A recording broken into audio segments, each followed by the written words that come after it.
লোকমানিয়া মিফতাহুল উলুম মাদ্রাসা ও এতিমখানার চশনমানিয়া চরালীনগর উক্ত মাদ্রাসার ছাত্রদের পাগড়ি প্রদান উপলক্ষে এক বিশাল ওয়াজ মাহফিলের আয়োজন করা হয়েছে এবং উক্ত মাদ্রাসার 15তম বার্ষিকী ওয়াজ মাহফিল।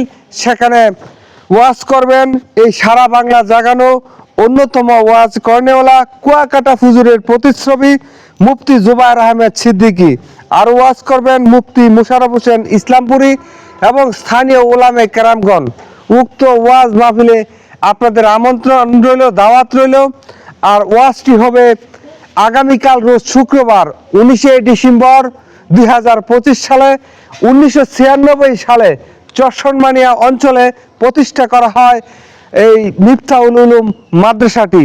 যুগের পর যুগ হাঁটি হাঁটি পা করে আজ বর্তমানে বহুতল ভবনের মাধ্যমে প্রায় 60 থেকে 70 জন ছাত্রদের শিক্ষা, ইসলামী শিক্ষা বিস্তারের ক্ষেত্রে এই চশনমানিয়া চরালীনগর গ্রামের অন্যতম একটা ইসলামী প্রতিষ্ঠান হিসেবে পরিচিত লাভ করেছে।